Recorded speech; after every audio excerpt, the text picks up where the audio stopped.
ঠোঁট কালো হয়ে যাচ্ছে, কি করবে বুঝতে পারছো না? দেখো, ঠোঁট কালো হয়ে যাওয়ার জন্য এক তো ইন্টারনালি অনেক সময় ডিপেন্ড করে, আমাদের লিভারটাকে একটু ঠিক রাখতে হয়, তার জন্য কিন্তু খাওয়া দাওয়া ঠিক করতে হবে, জল বেশি করে খাবে। আর কি করবে? আর অবশ্যই আমি সবসময় বলি যে ফাইবার জাতীয় খাবার, যেটা থেকে দেখো আমাদের মেন উৎস, কিন্তু শুধুমাত্র ওপর থেকে কোনো জিনিস লাগালে ঠিক হয় না, খাওয়াটাকে তাই আমাদের চেঞ্জ করতেই হবে, ঠিক আছে? আর ভিটামিন D3 যদি সাপ্লিমেন্ট একটা করে নিতে পারো খুব ভালো হয়, না হলে ভিটামিন ডি এর ইনটেক কিন্তু তোমাদের বাড়াতে হবে। ছোটবেলা আমাদেরকে বলতো, দেখ লিপস্টিক বেশি করে পরিস না, লিপস্টিক পরলেই কিন্তু ঠোঁট কালো হয়ে যাবে।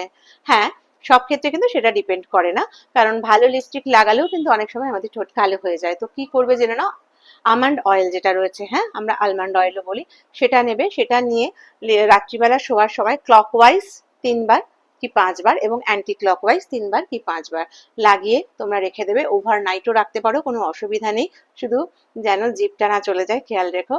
তো ওভারনাইট রাখার পর সকালবেলা অবশ্যই সেটাকে কটন দিয়ে ধুয়ে নেবে, না হলে পুরো ফেসটা যেরকম আমরা ধুই সেরকম ধুয়ে নেবে। আশা করি তোমরা এর হাত থেকে কিন্তু মুক্তি পাবে। টানা যদি 1 মাস ফলো করো রেমেডিসটা, বন্ধ দিও না, একদিন ছাড়া একদিনও করতে পারো বা ডেলি করতে পারো, উপকার কিন্তু তোমরা পাবেই। আমি Shraboni from Sajghar beauty creation and academy থেকে, শ্রাবণীজ বিউটি টিপসে তোমাদের সবাইকে স্বাগত। যদি আমাদের এই হোম রেমেডিস গুলো তোমাদের ভালো লেগে থাকে, তাহলে অবশ্যই চ্যানেলটা সাবস্ক্রাইব করো আর লাইক করতে ভুলো না।